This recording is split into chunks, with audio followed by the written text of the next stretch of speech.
Bonjour à vous, bienvenue pour ce débrief du match de l'Olympique Lyonnais contre Lorient. Une fois n'est pas coutume, l'Olympique Lyonnais n'a pas gagné le foot une nouvelle fois pour ce week-end de dernière de Thibaut Pinot. Je ne suis pas chez moi comme vous pouvez le voir, puisque la lumière est pas comme d'habitude, il n'y a pas de musique, il y a un peu rien du tout. On va débriefer ça ensemble. Je me suis privé de profiter de ce week-end pour voir ce match, puisque à un moment donné, je vais pas vous mentir les gars, je suis ici avec des copains qui sont actuellement à Côme d'ailleurs en train de voir Côme se faire torcher la gueule.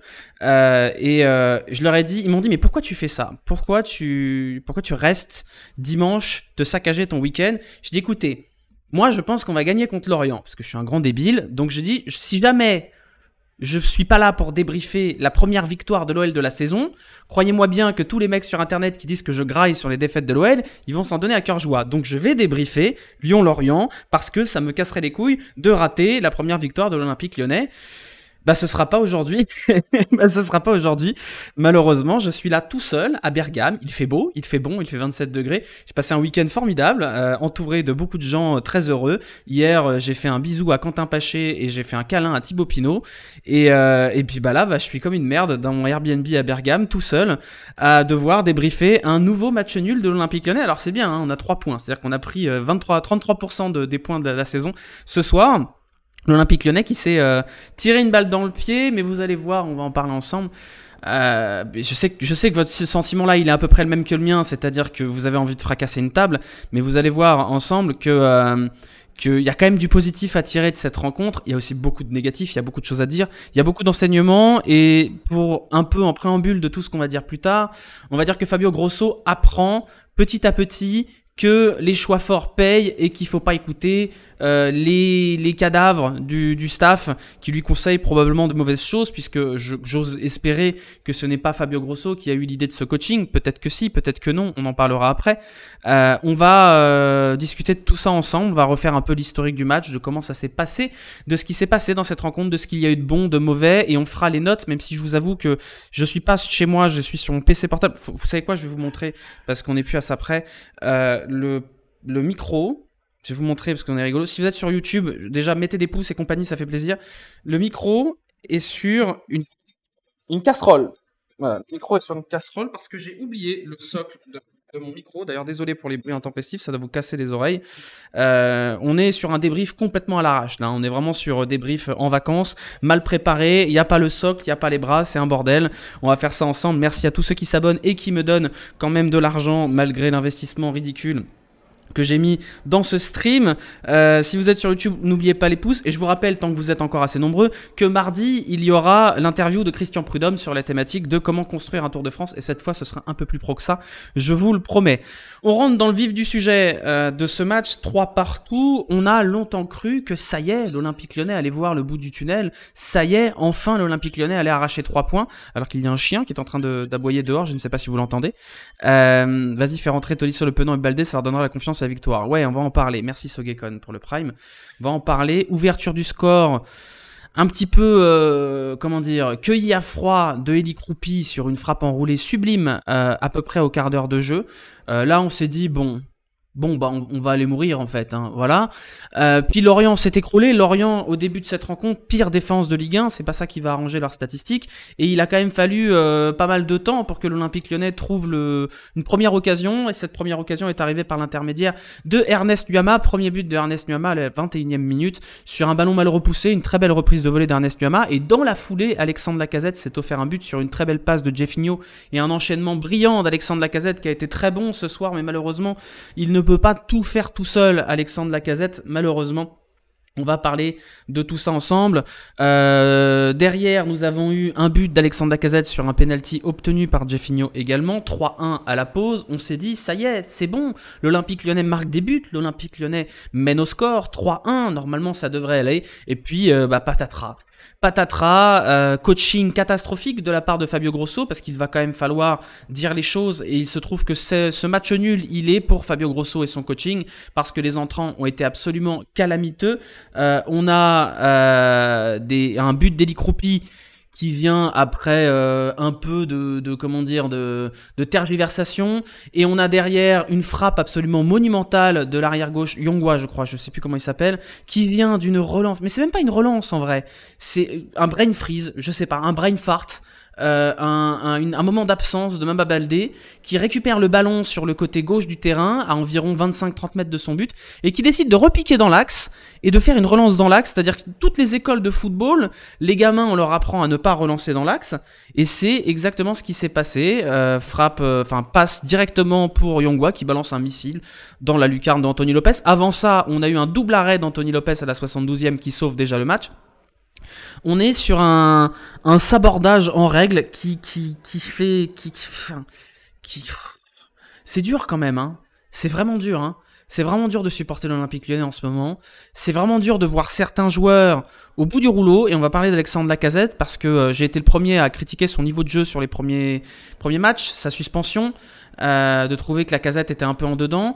Mais comment en vouloir, par rapport aux échos du vestiaire qu'on a, d'imaginer un Alexandre Lacazette qui est au bout du rouleau, qui râle, dont l'attitude est pas forcément bonne, quand on voit que même quand il est tout seul à faire toutes les bonnes choses qu'il faut, enfin Alexandre Lacazette met un doublé aujourd'hui, il est bon dans les remises, il est bon dans les prises de balles, de voir l'attitude de certains joueurs d'expérience, de certains cadres, de certains cadors du vestiaire, comment en vouloir à Alexandre Lacazette de péter un plomb, enfin je veux dire il peut pas tout faire Alexandre Lacazette. C'est déprimant, c'est un enfer. Donc oui, le coaching, peut-être que ce coaching servira de leçon à Fabio Grosso. Peut-être qu'il faut comprendre au bout d'un moment que sans cette fameuse purge complète en haut, en bas, l'Olympique Lyonnais n'y arrivera pas. Il y a des joueurs dans cette équipe qui n'ont pas le niveau Ligue 1, qui n'ont pas le niveau Ligue 2 et qui n'ont peut-être même pas le niveau national par rapport à ce qu'ils ont montré aujourd'hui. Je n'ai pas besoin de citer les noms, de toute façon, vous les connaissez.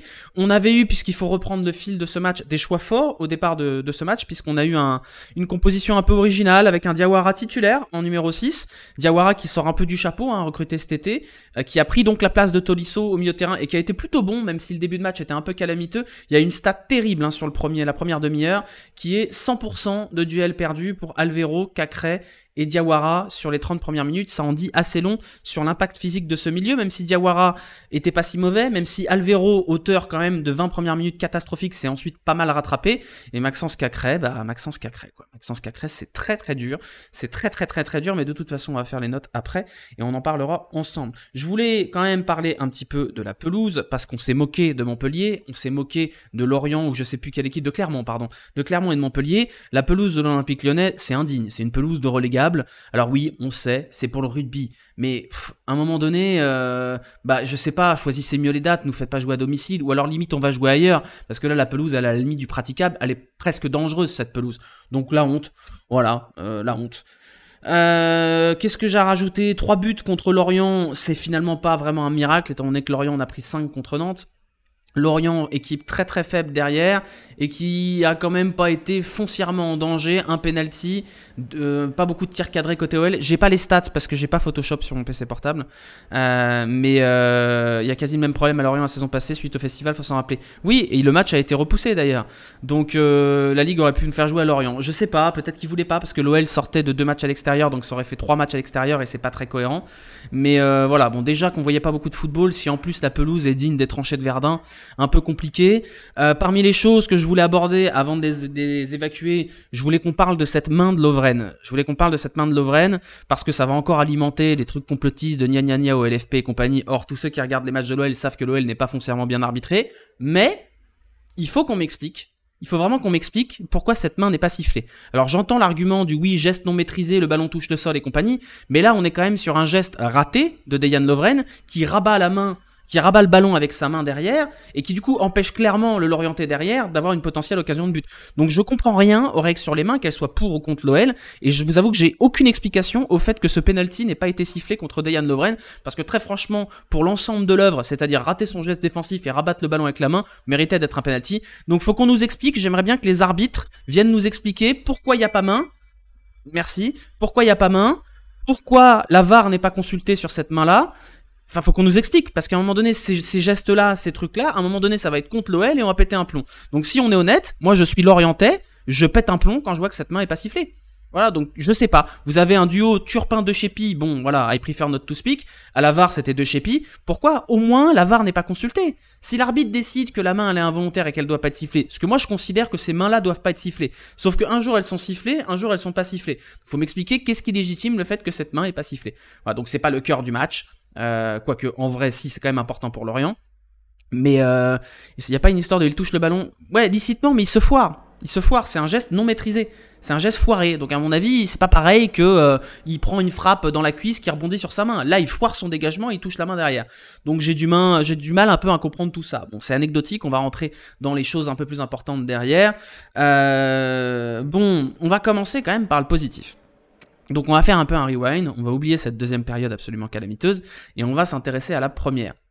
Parce qu'il y a quand même eu des choses positives. Le petit Diawara, il a été très bon. Jake O'Brien, qu'on n'attendait pas vraiment, est un bon joueur de football, même s'il est très limité, on le sait. Clinton Mata n'a pas été scandaleux. Et Alexandre Lacazette, ce Alexandre Lacazette-là, c'est celui qui peut nous sauver de la relégation, parce que je suis désolé les gars, mais 3 points après 8 journées, l'Olympique Lyonnais joue le maintien, à défaut du contraire. Donc il y a quand même du positif dans cette ligne d'attaque aussi. Jeffinho, Nuama, Lacazette, il y a quand même eu des choses intéressantes qu'on a vues. Et par rapport aux autres matchs qu'on a vus depuis le début de la saison, c'est au moins un match sur lequel l'OL peut capitaliser sur certaines choses. Donc oui, on se contente de très peu. Oui, on est au fin fond du trou, de la dépression, du puits, de la mort, mais il faut quand même se dire, bon, il y a qu'à eu 45 premières minutes qu'on peut sauver. Et on en est là, effectivement, on en est là. Il y a quand même un certain nombre de choses à sauver dans cette animation offensive, dans le milieu de terrain qui a été pas très bon, mais il y a quand même un élément à sauver avec le petit Diawara. Et la défense centrale, on va parler de Dejan Lovren après, mais on peut au moins se dire que Jake O'Brien, c'est pas si scandaleux que ça. Jeffinho, ça fait plaisir. Oui, Jeffinho, bon... Bah voilà, la tête à l'endroit. Et si on veut prendre les choses de façon positive, si on veut critiquer les Tolisso, les Cacrel et Lovren, il faut aussi donner de la force à ceux qui se défoncent pour cette OL. Et donc il faut donner de la force à Alexandre Lacazette, il faut donner de la force à Jeffinho, il faut donner de la force au petit Diawara. Il faut montrer que ceux qui se défoncent sont récompensés par les supporters qui sont derrière eux. Donc je vous invite une nouvelle fois à aller arroser l'Instagram de Jeffinho de messages, de cœurs, de biceps, de tout ce que vous voulez. Parce que visiblement ça fonctionne, vu qu'il avait l'air plutôt en forme aujourd'hui Jeffinho. Et qu'il ne faut pas que la sinistrose vienne gangréner l'intégralité de cet effectif, surtout ceux qui n'ont pas demandé grand chose. Donc voilà, je vous invite une nouvelle fois à aller envoyer des bisous, des cœurs, des biceps, de tout ce que vous voulez à Jeffinho dans son Instagram parce qu'il en a besoin et que ça n'a pas l'air de lui faire de mal. C'est fait pour Jeffinho, bah, bravo. Voilà. Qu'est-ce que j'ai noté de plus? Romain Fèvre l'infiltré. Oui, bon, ça c'est peut-être un peu anecdotique, mais c'est très gros match de Romain Fèvre côté lyonnais. Je pense que c'est le meilleur match de Romain Fèvre avec le maillot de l'Olympique Lyonnais aujourd'hui, heureusement, parce que si ça avait été le Romain Fèvre du début de saison là de Lorient, on aurait peut-être perdu ce match 4-3, même s'il est pas loin à un moment donné de marquer à la 72e minute. Donc merci Romain Fèvre, un peu comme Romain Del Castillo, ils font ce qu'ils peuvent pour aider l'OL, mais ça ne suffit pas. Tu vas regarder Lens-Lille. Non, je vais pas avoir le temps de regarder Lens-Lille. J'ai noté quoi? Beaucoup de temps de reste pour Jeffinho, Lacazette la tête à l'endroit. Alvaro, c'était pas terrible en début de match, mais il y a quand même une vraie qualité athlétique chez ce mec-là. Et encore une fois, il faudra du temps. Mais je pense peut-être que Alvaro et Diawara, il y a quelque chose à creuser au niveau du milieu de terrain. Parce que certes, ce ne sont pas des joueurs qui sont prêts pour le très haut niveau, mais au moins, c'est des joueurs qui en donnent et qui en veulent. Et je pense que c'est très triste d'en arriver là, mais je crois que l'OL a juste besoin de ce type de joueurs-là. L'OL a juste besoin de mecs qui sont sur le terrain et qui ont la tête à l'endroit et qui ont envie de se donner. Et on a vu depuis le début de la saison des cadavres au milieu de terrain. Là, ça fait quand même plaisir, même si ça n'a pas été glorieux, de voir un mec et demi au milieu de terrain qui ne sont pas des cadavres. Malheureusement, on a eu le coaching derrière qui a fait que l'OL s'est écroulé complètement et on y viendra après. Mais il y a quand même un certain nombre de choses positives auxquelles on peut se raccrocher. Des mecs qui vont à plus de 10 km/h. Ouais, voilà, c'est ça. Avis sur Cacré, on va en parler après. Voilà, donc au niveau du positif, une première période sur laquelle on peut potentiellement capitaliser pour dire, bah regardez, quand vous voulez, vous êtes capable de faire des choses intéressantes. Et des individualités qui sont pas si scandaleuses, certaines individualités. Voilà, pour le positif qu'on pourra tirer de ce match. Autre positif, on n'a pas perdu. Bravo, l'Olympique Lyonnais n'a pas perdu. Et Clermont a perdu, ce qui fait que l'OL ne prend pas plus de retard que ça sur la zone rouge, mais c'est toujours en calamiteux. Donc les équipes nulles de cette Ligue 1 sont toujours aussi nulles, donc il y a toujours à espérer que l'OL soit pas trop largué quand la machine va peut-être un jour se mettre en marche. Clermont n'a pas perdu, merde, d'accord, et je me suis trompé. J'en étais resté à combien, Clermont? Bah si, Clermont a perdu. Qu'est-ce que... Le match de Montpellier a été... Ah! Le match a été annulé. Qu'est-ce qui s'est passé? Montpellier-Clermont? Vous pouvez m'expliquer? Parce que du coup, moi, j'étais resté à 4-2. Donc, pétard sur le gardien. D'accord. Bon, Clermont n'a pas perdu. Alors, super. Bon, écoutez, génial. C'est grave, Dio? C'est grave ce qu'a Moridio? Il va bien ou pas? C'est vraiment des abrutis, quand même. C'est des gros abrutis, quand même. Enfin, à quel niveau de débilité faut être pour faire ça, quoi? Enfin, je suis désolé les gars, hein. Vous connaissez mon point de vue sur les supporters. Je suis 200%. On va faire un aparté. Je suis 200% liberté pour les ultras. La répression policière envers les supporters, elle est scandaleuse. Le fichage, les arrêtés préfectoraux, c'est une honte et compagnie. Mais chaque événement comme ça donne des arguments au préfet pour brimer les supporters. Donc à un moment donné, si on veut que la répression s'arrête, si on veut que les préfets arrêtent de prendre les supporters pour des gros cons, si on veut que les clubs arrêtent de diaboliser les supporters, il faut pas leur donner du grain à moudre comme ça, quoi. Et à chaque fois qu'il y a un événement comme ça, je me dis mais vous jouez contre votre camp, quoi. C'est des débiles, c'est insupportable de devoir partager sa passion avec des demeurés pareils, quoi. C'est...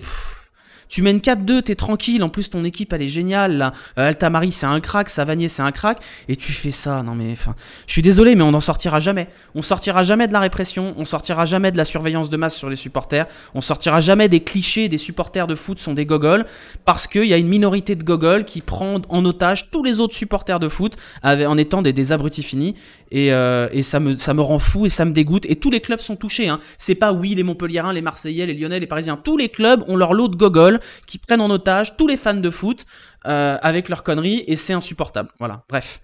Bref. C'est ça sur tous les sujets. Bah, bien sûr, c'est ça sur tous les sujets. On revient à nos moutons, on revient à l'Olympique Lyonnais, puisqu'une déprime en amène une autre. Dejan Lovren. Je vais être très dur avec Dejan Lovren. Parce que Dejan Lovren, on nous a présenté Dejan Lovren comme un leader vocal. Je sais plus quel journal nous a annoncé Dejan Lovren comme étant un leader de vestiaire. Dejan Lovren, merci pour les quelques mois à son retour, mais Dejan Lovren, il est pas bon. Dejan Lovren, il est pas fiable. Physiquement, il est pas fiable. Et même sur les matchs, il est pas fiable. L'an dernier, revoyez les matchs, revoyez les stats. Il n'y a pas énormément de clean sheet où Lovren est irréprochable. Revoyez les notes. Il n'y a pas eu beaucoup de matchs. On s'est dit, oh, Lovren, il est bon. On a eu ça pendant les 2 premiers mois. Et depuis, moyen. Moi, j'ai un problème avec Lovren parce que quand Laurent Blanc s'est fait dégager, il nous a fait une story Instagram cryptique, genre il est pas d'accord avec le départ de Laurent Blanc. On a eu une autre story Instagram cryptique du genre if I speak, oulala, on peut pas tout dire les choses. Là, on a vu aujourd'hui qu'il a pourri la gueule de Fabio Grosso et moi ça m'a choqué. À un moment donné, Grosso donne une consigne à Lovren et Lovren le pourrit. Mais wesh, ça va pas. Non, et niveau, je vous parle même pas de niveau sur le terrain. Hein. Le niveau sur le terrain de Lovren, il est honteux là sur ce match-là. Alors oui, il est en reprise, nanani nanana. Bah s'il est en reprise, faut pas le faire jouer. À ce moment-là, c'est la faute du coach. Mais quand on parle d'un vestiaire où c'est compliqué, et il y a encore des échos là qui sont sortis dans l'équipe, dans le progrès, qui vous expliquent que l'attitude de certains leaders de vestiaire, de certains cadors, de certains caïds, presque, oserais-je dire, est pas bonne, j'ai quand même l'impression que Lovren, son attitude, elle est pas bonne non plus. Alors oui, Lacazette, il rade, il est pas content, il est un peu négatif dans son attitude, mais au moins, lui, il est bon sur le terrain, et Lacazette, il a la légitimité. Lovren, quand il pourrit la gueule du coach, c'est très grave. C'est très très grave. Donc, je sais pas ce qu'il faut faire, mais à un moment donné, vous les voyez, les cancers, là. Vous les voyez, ceux qui sont un problème dans le vestiaire. Donc il faut faire le ménage à un moment donné. Il faut faire le ménage. Donc Mata en DC, ça veut dire Koumbedi Dédé. Non mais le problème, il est pas forcément de Mata ceci, Mata cela. Hein. Oui, les cloches. Bah c'est des cloches, je suis en face d'une église. Lovren n'est pas bon, mais Grosso l'a une cormaigne. Bah le problème de Grosso, c'est que c'est ça, ou Diomandé, ou je sais pas. J'ai l'impression que Grosso, il est quand même un petit peu perdu dans cet écosystème lyonnais. J'ai l'impression qu'il veut pas perdre le vestiaire, donc il ose pas faire trop de choix forts. Mais j'ai quand même le sentiment qu'il sait qu'il y a des choix forts à faire. Et du coup, il est un peu le cul entre deux chaises en se disant « Ok, je vais mettre Diawara, mais je vais quand même faire rentrer Tolisso parce que si je perds Tolisso, je perds une partie du vestiaire. » Enfin, vous voyez ce que je veux dire ? J'ai l'impression qu'il y a un peu de frilosité chez Grosso et c'est un vrai problème parce qu'au moment où l'Olympique Lyonnais se retrouve à 3-1 puis 3-2, j'ai quand même le sentiment que Fabio Grosso, il joue avec la peur au ventre. Il coach avec la peur au ventre. Il fait rentrer des joueurs qui sont pas en forme alors même qu'il fait des choix forts au départ. Quand vous mettez Diawara, qui est un jeune, qui a aucun match en pro, titulaire dans un match de la mort contre Lorient, qui est aussi un club de bas de tableau dans l'absolu, même s'ils sont un peu mieux classés en ce moment, vous faites un choix fort. Vous dites, bah, c'est pas grave d'être jeune, je m'en fous, je t'envoie au charbon. Mais derrière, au lieu de faire rentrer, je sais pas, Diego Moreira, au lieu de faire rentrer Cherki, au lieu de faire rentrer ou même de mettre d'autres joueurs dans le groupe, vous faites rentrer Tolisso, Le Penant et Baldé, qui sont cataclysmiques. Enfin, l'entrée des trois, le meilleur des trois, c'est Le Penant parce qu'il a pas été scandaleux, il a été moyen mais pas scandaleux. Les deux autres, c'est une catastrophe. C'est vraiment une catastrophe. Et ce coaching-là, il est catastrophique et c'est le coaching de Grosso aujourd'hui qui coûte les 3 points. Et donc, qu'est-ce qui peut expliquer ce coaching-là ? Et je pense que c'est toujours ces histoires de statut, d'équilibre du vestiaire, d'équilibre du groupe pour vexer personne. Et je pense que Fabio Grosso a pas encore compris, malheureusement, qu'il allait falloir foutre des gros coups de pied dans la fourmilière. Et s'il perd le vestiaire, et bah à ce moment-là, je sais pas comment on fera. Mais je trouve qu'il y a une gestion frileuse de la part de Grosso dans sa lecture du match. Et ça me dérange un petit peu. La passe de Cherki à la 94e. Bah oui, l'entrée de Cherki, elle est pas bonne non plus, bien sûr. Mais si vous voulez vilipender Cherki pour 7 minutes de jeu plutôt que vilipender ceux qui ont pesé sur le match, on peut le faire, mais je suis pas sûr que ce soit très malin. Cherki, il rentre à la 87e, il fait un mauvais choix. Oui, il sauve pas le match. Oui, désolé, effectivement, désolé, Ryan Cherki n'a pas sauvé le match. Ça veut pas dire que c'était pas une bonne décision de le mettre sur le banc, hein. Maintenant, si vous voulez vraiment vous attaquer à Cherki pour 4 minutes de piètre qualité plutôt que vous attaquer à Tolisso ou à Baldé, honnêtement, changez d'agenda là, c'est bon, on a compris, stop. Il a touché 3 ballons Cherki, il a pas pesé sur sa rentrée, mais vous êtes les premiers à dire qu'il faut pas attendre de Cherki qu'il soit le sauveur, et là vous allez parler de Cherki comme si ça devait être le sauveur. Accordez vos violons les gars, s'il vous plaît, accordez vos violons. Faut remercier Baldé. Franchement, et on va arriver, parce qu'on tourne autour du pot depuis tout à l'heure, il faut qu'on parle de Tolisso. Tolisso... Je rappelle les faits, hein. Tolisso c'est 400 000 euros de salaire, 350 000 euros de salaire et un contrat qui court jusqu'en 2027. En 2027, c'est dans 4 ans. Ça veut dire que Tolisso est encore là pendant 4 ans. 4 ans avec un des plus gros salaires au club. Et voilà, vous l'avez vu l'entrée. Il a tout raté. Défensivement, offensivement. L'attitude, elle est pas bonne du tout. Je sais pas ce qu'on va faire avec Tolisso. C'est problématique quand même. C'est extrêmement problématique ce qui se passe avec Tolisso.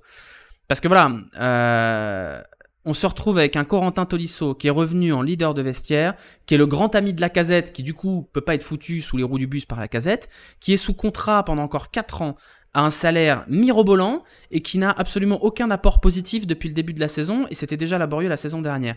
Qu'est-ce qui va se passer? Comment on va s'en sortir? Parce que Tolisso, il est pas vendable. Tolisso, on peut pas le faire partir. Tolisso, il a un salaire hyper confortable, il est là pour 4 ans. Donc je sais pas comment on va s'en sortir, parce que vous êtes obligé à un moment donné d'en faire quelque chose. Donc je suis hyper triste, moi, pour Corentin Tolisso, parce que c'est un joueur que j'adore et c'est un bon gars, mais quand je le vois sur le terrain, l'OL joue à 10, voire à 10 contre 12. Et il va falloir que ça change. Donc je sais pas comment on peut faire en sorte que Corentin Tolisso ressorte la tête de l'eau. Est-ce qu'il en a vraiment envie? Je sais pas. Moi, j'ai plus de tristesse pour lui qu'autre chose, mais il faut que le coach prenne les choses en main, et s'il est à ce niveau-là, il faut arrêter de le mettre sur le terrain. C'est pas possible. Donc je sais pas. Je suis désemparé par rapport à Tolisso. Et voilà, Pierre, si tu es ici, tu peux couper le clip ici.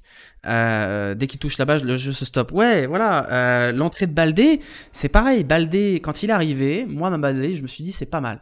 C'est pas mal, Mama Baldé. C'est un joueur qui coûte pas trop cher, qui a de l'expérience en Ligue 1. À 3, il était vraiment bon. Il a fait des super matchs. Moi, je me rappelle d'un match au Parc des Princes où j'étais allé le voir, qui était super bon. Je me suis dit, c'est bien, Baldé, il va pouvoir apporter quelque chose de différent. C'est un joueur d'expérience, c'est un joueur intelligent, un joueur qui va vite. Et il se trouve que Baldé, depuis le début de la saison, c'est calamiteux, c'est les Timberlands. J'ai l'impression de voir l'enfant de Kadewere et Dembélé, quoi. Et ça fait de la peine. Donc pareil, quel est le problème avec Mama Baldé? Quel est le problème avec Mama Baldé? Qu'est-ce qui s'est passé pour que Mama Baldé devienne un joueur de football absolument nullissime, comme a pu le devenir Tino Kadewere? Et je sais pas, il y a un problème, il y a un trou, il y a, je sais pas, c'est un peu, il y a les forces du mal qui sont dans le vestiaire de l'OL, j'en sais rien. Qu'est-ce qui aspire l'âme des joueurs pour qu'ils passent de joueurs de football plutôt honnêtes à cadavres? Et c'est ça. Alors, je pense sincèrement qu'il y a un problème psychologique à l'OL. Mais en réalité, je pense que le problème, il est autre. Et qu'on en revient toujours à la même chose. On en revient toujours au même souci à l'OL. Et vous avez vu l'article de l'équipe qui est sorti cette semaine. Le directeur sportif de l'OL, c'est John Textor. John Textor, il est là 2 jours par mois. Et en fait, vous avez un coach qui est un peu abandonné parce que ces décisions fortes-là, elles pèsent sur le coach derrière auprès du vestiaire. Il faudrait qu'il y ait un directeur sportif qui dise ces mecs-là, ils vont en réserve et que le coach puisse dire je suis désolé les gars, c'est pas moi qui décide. Sauf qu'aujourd'hui, c'est pas comme ça que ça fonctionne. Fabio Grosso, il est abandonné sur le plan sportif. Il y a personne qui vient l'aider à gérer cette équipe-là. Et donc tant que l'Olympique Lyonnais n'aura pas un vrai directeur sportif, et à chaque fois c'est un disque rayé et on répète ça H24, tant que l'Olympique Lyonnais n'aura pas un chef du sportif qui est un vrai chef du sportif et qui n'est pas un président qui joue à Football Manager, on n'y arrivera pas au niveau de l'état d'esprit. On n'y arrivera pas et on y va tout droit, tout droit, tout droit. Voilà. C'est dark avec une faille temporelle, c'est exactement ça. Baldé était correct dans le bon sens du jeu en mettant à part son erreur, faut pas trop forcer. Non, il est pas bon sur sa rentrée, Baldé. Tu crois vraiment que le vestiaire se dira, oh, c'est le choix du DS, pas du coach? Non, mais il faut que les responsabilités soient comment dire, soient partagées aussi. Aujourd'hui, vous avez un coach qui vient d'arriver, qui est pas chez lui, qui vient d'arriver, avec un staff en place de gens qui sont un petit peu, sont chez eux. Les Vullier, les Anderson, ils sont chez eux. Avec une direction sportive à l'Olympique Lyonnais qui a 50 têtes, c'est-à-dire vous avez du Sonny Anderson par là, vous avez du Vincent Ponceau, vous avez un Bruno Chéroux dans un placard, vous avez John Textor, puis vous avez Santiago Cucci aussi. Donc aujourd'hui, c'est le bordel et on en revient toujours au même stade qui est que tant qu'il n'y aura pas une pyramide claire avec des gens qui sont clairs dans leurs fonctions et que les décisions à l'OL ne seront pas prises par 50 têtes différentes avec un Américain qui débarque 2 jours par semaine, par mois pour aller trancher sur les décisions importantes, on n'y arrivera pas. Ce club est géré n'importe comment avec des gens qui font n'importe quoi, qui ont tous des titres un petit peu rigolos et qui mettent tous leur grain de sel. C'est un conseil sur Koh-Lanta, l'Olympique Lyonnais. Chacun va faire son petit vote, chacun se met des couteaux dans le dos, et à la fin, Denis Brognard, il annonce que l'Olympique Lyonnais a perdu, quoi. Et tant que le problème, il vient d'en haut. Ces joueurs-là, il y en a qui sont problématiques, mais c'est de la gestion humaine, c'est de la gestion psychologique, c'est du management. C'est pas un problème d'effectif, c'est pas un problème de niveau, c'est pas un problème d'animation, c'est un problème de RH, de psychologie et de gestion humaine. C'est tout. Et à partir du moment où il n'y aura pas des décisions fortes, des leaders forts et une direction claire là-dessus, on n'y arrivera toujours pas. Donc on peut capitaliser sur cette première période, mais vous voyez très bien que cette première période, elle est pas mal. Et derrière, vous revenez des vestiaires et c'est la sinistrose. Qu'est-ce qui se passe dans le vestiaire pour que quand l'Olympique Lyonnais sorte des vestiaires, ce soit la sinistrose? Voilà. Point d'interrogation, point d'interrogation, point d'interrogation. Je suis au bout du roulax, j'en ai ras-le-bol, j'ai envie qu'on puisse... Vous savez quoi? Le pire, c'est que je me suis dit, à la mi-temps, je vous jure, j'étais là, je me disais, putain, j'ai commencé à faire ma miniature. Il faut savoir que j'ai pas Photoshop, donc pour faire ma miniature, il a fallu que je me connecte à mon PC à Montrouge de Bergame. Et je me suis dit, putain, je vais enfin pouvoir débriefer une victoire, on va pouvoir enfin avoir le sourire en disant, ça y est, on va pouvoir peut-être parler de bout du tunnel, on va peut-être pouvoir parler de se dire, ah, c'est bien. J'en ai marre, j'en ai ras-le-bol. Et vous allez en avoir marre aussi. C'est compliqué, c'est...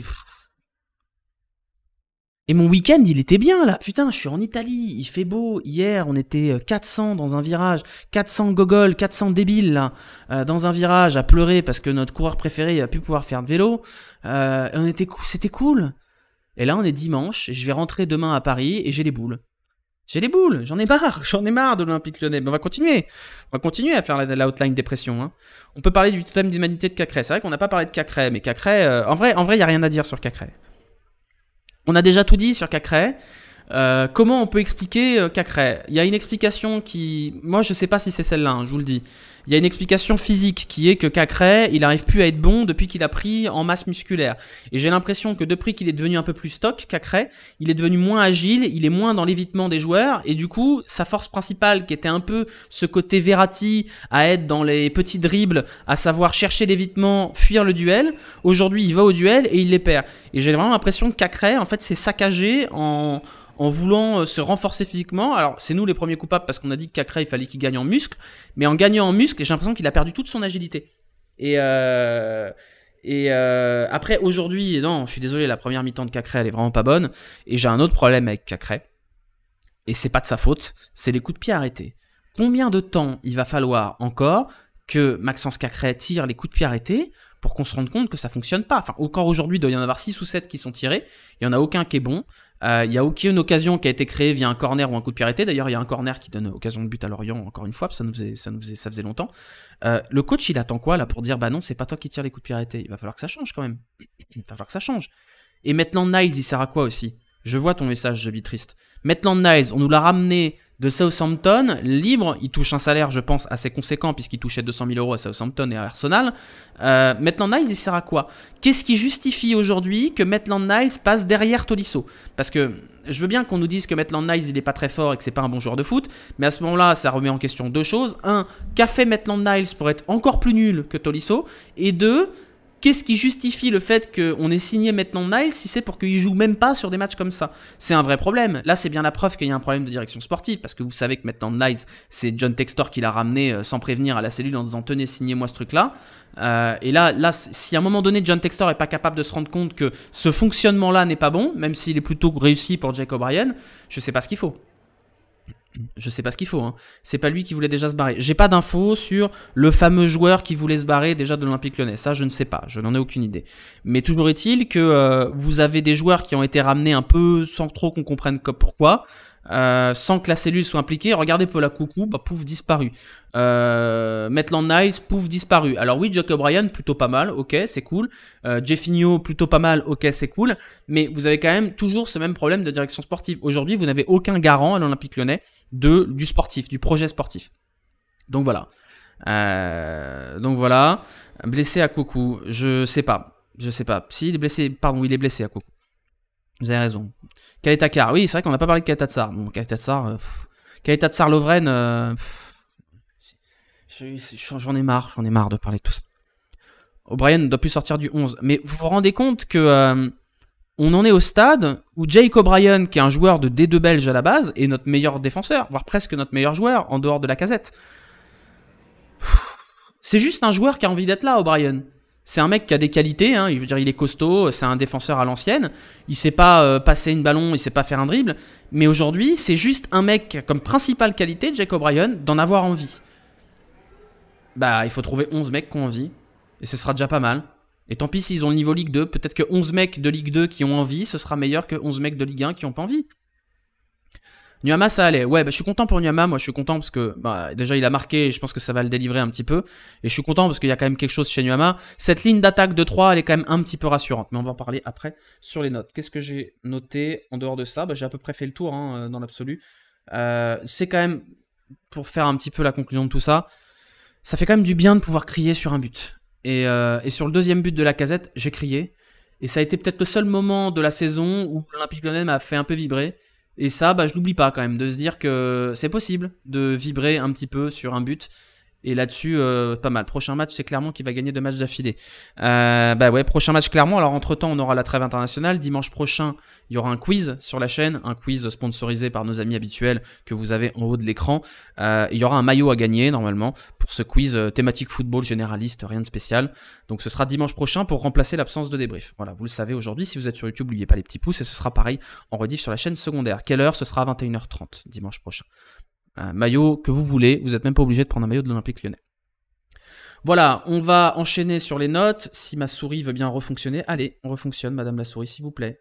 Eh bien, la souris refonctionne, voilà, c'est bon. On va passer aux notes. Alors, laissez-moi juste le temps de passer sur la bonne fenêtre, puisque ce n'est pas le cas pour le moment. Voilà, les notes de ce match. Nous sommes sur un paint que je ne connais pas, un paint en ligne, donc ça risque d'être encore plus moche que d'habitude, hein, je vous préviens. Alors en plus, je suis pas cadré comme il faut. Voilà, c'est bon. Bon, je vous avoue que le match étant déprimant, on va pas s'attarder sur le terrain. Hop. Ah, puis en plus, j'ai pas la bonne sensi de la souris. Là, j'ai l'impression de jouer à Counter-Strike. Alors, il est pas si dégueulasse. Bon, j'ai rien dit. Il est horrible le terrain. Oh là, c'est laborieux. Oh là là, oh la ligne, elle est pas au milieu. Oh là là là là là. Bon, vous avez rien vu. Hein. Alors, le cosplay terrain. Attendez, il manque des choses. Il manque des choses sur ce terrain. On va rajouter un certain nombre de choses. Alors, attendez, parce que c'est vraiment le paint old school. Voilà, on va rajouter un certain nombre de choses. Voilà, là, c'est le vrai terrain de l'Olympique Lyonnais. Voilà. Faut être précis, hein. Faut être précis dans nos notes.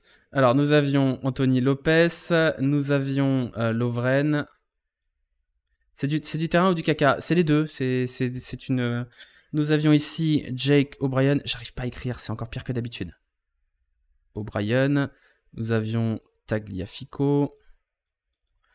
C'est dur là, c'est très très dur. Je vous avoue que je suis en grande difficulté à l'arrière du peloton. Ici, il y avait Mata. Mata, c'est bien, c'est pas beaucoup de lettres. Au milieu, nous avions donc Diawara. Il est très laborieux ce débrief, hein, on va pas se mentir. Diawara, Alvero, Cacré. Oh là là là là. C'est un paint en ligne, c'est pas ma souris habituelle. Je m'excuse auprès de tous les esthètes. C'est vraiment très très dur à écrire là. Ne partez pas, hein. Ouh là là, Cacré, c'est dur. Hein. Qui est à gauche? C'était Jeffinho. Lacazette et Nuama. Voilà. Allez, les notes, c'est parti. Anthony Lopez. Anthony Lopez, auteur quand même d'un très bel arrêt, on va pas se mentir. 8, calmez-vous, il y a quand même 3 buts encaissés. Hein. Fais-le avec le pad, non, ça va être pire. Bon, c'est pas grave, vous avez compris. 5, 5,5, 6, un seul arrêt prend 3 buts, c'est vrai, c'est vrai. On va mettre... T'as inversé Diawara et Elvero. Bah, Diawara, il est redescendu à un moment donné. Hein. Une passe sur le péno. Ouais, il y a une relance au pied qui est quand même scandaleuse. Hein. Donc on va mettre 5. Un bel arrêt, une connerie, 5 pour Anthony Lopez. Lovren, absolument calamiteux. Je pense qu'on est entre 2 et 3 pour Lovren. Combien vous mettez à Lovren? 2? Ouais, 2, ouais. 2 pour Lovren. En plus, il y a un penalty oublié hein, quand même côté Lovren. Ça aurait pu coûter encore plus cher. O'Brien, moi j'ai bien aimé. Mais bon, il y a quand même 3 buts encaissés pour O'Brien. Hein, donc, je sais pas exactement si ça vaut la moyenne. O'Brien. Vous voulez mettre 5 à O'Brien? 4, 5, 4. C'est quand même 3 buts encaissés. Hein. Merci Oxino pour le prime. Putain, on est redescendu à 285 sub. C'est pas grave. Vous savez quoi? C'est pas grave. On va mettre 4. On va mettre 4. Tagliafico, je l'ai trouvé transparent, Tagliafico. Moi. Toujours cette tendance à aller dans l'axe plutôt que déborder. Ce qui est moins dramatique quand vous avez Jeffinho. Mais ouais, c'est pas un super match de Tagliafico. On va mettre 3. Ouais, 3. Mata, pour le coup, Mata a été plutôt intéressant. C'est quand même un peu plus rassurant que Koumbedi, je trouve. Mais encore une fois, dur de mettre la moyenne à un défenseur quand on prend 4 buts. Tagliafico, on va jamais ouvrir le dossier. Il est déjà ouvert le dossier Tagliafico. C'est juste qu'à chaque fois, il y a plus nul que lui. On va mettre 5 à Mata. On va mettre 5. Diawara, je pense qu'on peut mettre un 5 aussi. Ça a été un match plutôt honnête. C'est pas le match du feu non plus. Ça a été peut-être le milieu le plus en vue, ce qui en dit long sur le milieu. Vous voulez mettre... Allez, on va mettre 5,5. On va mettre 5,5, vous êtes gentil. Alvero, 30 premières minutes cataclysmiques. Parce que Diawara, il se fait quand même follement avoir sur le premier but. Hein. Donc, Alvero, 3 ou 4 Alvero en vrai. Hein. Son début de match est calamiteux. Après, c'est un peu mieux. Il gratte pas mal de ballons. On va mettre 4. Cacré... Oh là là, et Cacré, je l'ai vraiment écrit n'importe comment. Hein. Cacré... oh là là, Cacré... 2 ou 3, ouais. 2 ou 3, 2,5. Merde, attendez, foiré. 2,5 pour Cacré. Jeffinho, alors pas de but pour Jeffinho, mais il y a quand même une passe D. Un penalty obtenu, c'est un bon match de Jeffinho. Il est aussi impliqué sur le premier but, si je dis pas de bêtises. C'est lui qui fait la passe déviée. Jeffinho, 7, ouais. 7 pour Jeffinho, ça me semble pas déconnant. Lacazette, le but qui marque est pour lui. Le penalty est bien tiré. Je pense que ça vaut aussi un 6 ou un 7 pour Lacazette. 6,5, 7, Lacazette? Ouais, 7. 7. T'abuses pour Cacré. J'abuse un petit peu. Tu as raison. Du coup, alors par contre, comment je peux faire là? Cacré, on va mettre 3,5. On va mettre 3,5. Lacazette, on va mettre 7. Et Nuama, buteur, mais pas non plus 7,5, Jeffinho. Voilà, 7,5. 6, ouais, 6 pour Nuama. Un but, mais pas non plus énormément de choses côté Nuama. Et on va mettre notre ami Grosso. Parce que malheureusement pour Grosso, les choix de départ sont pas scandaleux, mais le coaching est calamiteux, donc on est un peu obligé de mettre 3. Hein. Un peu obligé de mettre 3. C'est un coaching qui vaut 1, et c'est un plan de départ qui doit valoir 6. Donc on est un peu entre les deux par rapport à Grosso. Les entrants, on les note pas s'ils n'ont pas joué 45 minutes. On a déjà parlé de Tolisso, c'est une entrée cataclysmique. Baldé, c'est pas une bonne entrée. Le Penant, ça va. Ça va. C'était pas fou, mais ça va. Voilà, grosso modo, pour les notes de ce match. On note pas Tolisso. On met des zéros quand il y a 45 minutes de jouer. On fait comme l'équipe là-dessus. Koumbedi, ok, ouais. Ok, Koumbedi, intéressant offensivement. Koumbedi, pour le coup, faut le réhabiliter là-dessus. Il a failli prendre un jaune. Mais il a toujours pas pris, ça fait longtemps que Koumbedi n'a pas pris de jaune, donc il y a quand même un petit peu de progression, et je pense que le fait de pas être titulaire lui fait du bien à Koumbedi, donc c'est comme d'hab, à un moment donné il faut pas trop mettre tout sur les épaules des jeunes, et Koumbedi, voilà, bien en sortie de banc, intéressant. Le Penant, j'ai bien aimé quand il a recommandé un Ron Cook. Intéressant, mais à 5 derrière. Bah oui, mais c'est un mauvais coaching, c'est un coaching avec la peur, et ça, bah c'est pour Grosso, je suis vraiment désolé, mais c'est pour Grosso ce coaching. Il est mauvais ce coaching, il est pas ambitieux et il est fait avec la peur et il est pour Grosso ce match. On joue le maintien, bah ouais, on joue le maintien. Pas cool pour Grosso, il fait ce qu'il peut. Bien sûr, pas cool pour Grosso. Il faut du temps pour Grosso. Et c'est déjà mieux que ce qu'on voyait en tout début de saison avant qu'il arrive. Mais on est obligé d'être honnête avec Fabio Grosso et de le féliciter pour le choix d'Iawara, de le féliciter pour avoir eu les couilles de mettre O'Brien en défense centrale, il faut être clair, de aussi le féliciter pour avoir mis Jeffinho Nuama parce que ça a fonctionné, mais il faut aussi être honnête et dire que le choix de Grosso de faire rentrer Tolisso et de faire rentrer Baldé n'est pas bon. le choix de faire rentrer Cherki peut-être un peu tard ou de pas faire rentrer Diego Moreira n'est pas bon. Donc, faut être honnête dans les deux sens. On n'est pas en train de demander la peau de Fabio Grosso, ça fait 3 matchs qu'il est là, et chaque match est un enseignement pour Grosso. Et on avance quand même dans le bon sens avec ce match-là, malgré tout. Mais le coaching, aujourd'hui, il est pas bon. Même Le Penant, c'est pas bon. Bah, Le Penant, ça va. Le Penant, c'est pas scandaleux. Maintenant, ce coaching-là, c'est un coaching frileux qui fait reculer l'OL et qui, inévitablement, amène cette égalisation-là. Donc, de toute façon, Grosso, il est là jusqu'à la fin de saison, quoi qu'il arrive. On va lui laisser du temps, bien évidemment. Moi, je suis pas hyper inquiet pour le moment. Je pense que les clés, elles sont pas dans les mains de Grosso. Elles sont dans les mains de Textor. Elle est dans le grand ménage. Et que tant que ce sera pas fait, on n'y arrivera pas. Allez, on passe au Jurinho maintenant. On passe au Jurinho, je vous mets le lien dans le chat. Si vous êtes sur YouTube, le lien est dans la description de la vidéo. On rappelle le principe. Comme d'habitude, vous notez 5 joueurs de plus 5 à moins 5. Le but, c'est de noter les joueurs qui ont le plus pesé sur la rencontre. On va mettre, bien évidemment, Jefinho et Lacazette qui méritent bien leur note positive. Pour une fois, Jefinho, on va lui mettre plus 4. Lacazette, on va lui mettre plus 3. Qui a été noté positivement? Diawara, ouais, Diawara. Diawara, ça me semble pas déconnant de lui mettre un plus 2, allez, plus 3 pour les encouragements du conseil de classe. Et on est obligé de mettre Tolisso et Baldé, parce que c'est eux qui coûtent le match. Donc je suis désolé, mais on va mettre moins 4 et moins 5. C'est eux qui coûtent... Lovren aussi. Ouais, Lovren, t'as raison, Lovren. Lovren, moins 4. Voilà, ça me semble pas décorant. Mais Baldé, cette passe-là, parce qu'on en a pas beaucoup parlé de cette passe de Baldé, mais cette passe de Baldé, elle a aucun sens.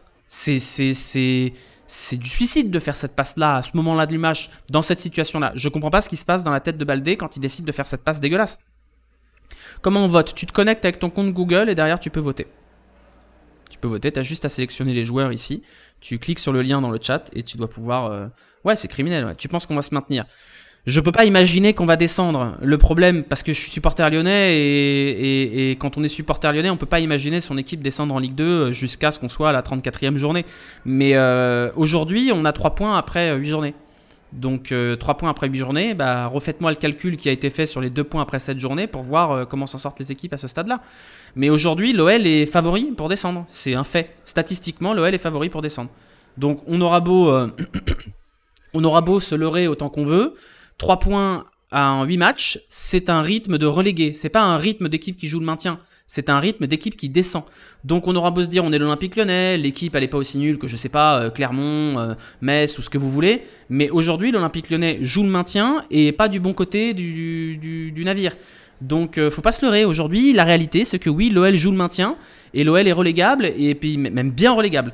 Donc est-ce que l'OL va descendre en Ligue 2? Moi je refuserais d'y croire jusqu'à ce que ce soit acté mathématiquement. Mais il faut être lucide. Il faut être lucide. Et c'est notre réalité, c'est notre monde aujourd'hui. Pourcentage de chance de descendre. Je sais pas ce que ça veut dire ça. Il y a des statistiques qui vous diront combien de pourcentage de chance on a de descendre, mais je pense que c'est au-dessus de 50%. Parce que si c'était au-dessus de 50% à 2 points en 7 matchs, à 3 points en 8 matchs, on doit être au-dessus de 50%. La trêve arrive au bon moment. Bah oui, elle arrive au bon moment. Tout ce qui est à prendre en termes de chamboulement, de travail, est bon à prendre. Donc oui, on se retrouvera dans 2 semaines pour le match contre Clermont. Et là, pour le coup, le match contre Clermont, si l'OL le gagne pas, on pourra plus se leurrer, hein. On pourra plus se cacher. C'est Lyon contre Clermont à domicile. Clermont, il faut une victoire. Et s'il n'y a pas de victoire, je pense que ça peut péter. Ça peut péter sérieusement. Je pense que les groupes vont en avoir marre. Comment tu vois le mercato hivernal? Le mercato hivernal, on va d'abord attendre la DNCG. Parce que au jour où je vous parle, là, OL Reign n'est pas vendu, l'OL féminin n'est pas vendu, l'Arena n'est pas vendu. Donc la DNCG, c'est pas encore garanti qu'elle arrête de nous casser les couilles. Donc le mercato d'hiver, on ne pourra ne se projeter dessus qu'une fois qu'on aura passé la DNCG. Ce qui n'est pas encore sûr à 100%. Ça devrait, mais c'est pas sûr à 100%. Un supporter lyonnais essaie de rentrer sur le terrain, Charlie. J'ai pas vu. Le derby le plus important de l'histoire restante de l'OL. Ouais, complètement. La question, c'est qui voudra aller à Lyon? Bah, c'est pareil, s'il y a des thunes, il y a des thunes. Hein. Donc voilà, t'y crois aux Saoudiens? Non, absolument pas. J'y croirai le jour où c'est concret, mais pour l'instant, c'est que des rumeurs. C'est que des rumeurs. Donc voilà, on a fait le tour de tout ce qu'il y avait à dire là-dessus. Écoutez, je vous donne rendez-vous mardi soir pour un débrief Ligue 1, blabla, comme vous connaissez. Je le ferai pas lundi soir parce que j'aurai pas le temps. Mardi à 15h, il y aura l'interview de Christian Prudhomme, le directeur du Tour de France, pour ceux qui aiment le vélo. Vous pourrez poser toutes vos questions sur comment on construit un Tour de France, comment ça se passe pour faire un tracé du Tour de France, comment on se démerde quand on part d'Italie et qu'on arrive à Nice. Ce sera à 15h mardi, je vous attends nombreux parce que c'est un truc qui compte beaucoup pour moi. Donc même si vous posez pas de questions dans le chat, soyez là s'il vous plaît, ce serait très important. Et mardi soir, on fera donc un live débrief de la journée de Ligue 1, de blabla, en espérant que la trêve internationale me foute un peu la paix, parce que là j'en ai un peu ras-le-bol de liver toutes les dingueries de l'OL. Et on se retrouvera dimanche prochain du coup pour un quiz football. Et le prochain débrief, ce sera Lyon-Clermont, ce sera encore le dimanche. Je crois que c'est le dimanche 21.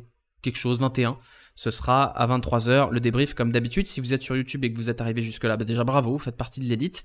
N'oubliez pas de lâcher un petit pouce, de vous abonner à la chaîne, d'activer la cloche, etc.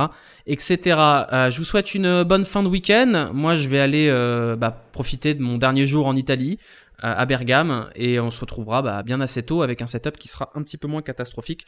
Je l'espère. Voilà, ciao, bisous, à bientôt. Je vous envoie en raid quelque part. Ne partez pas tout de suite, et à bientôt. Ciao.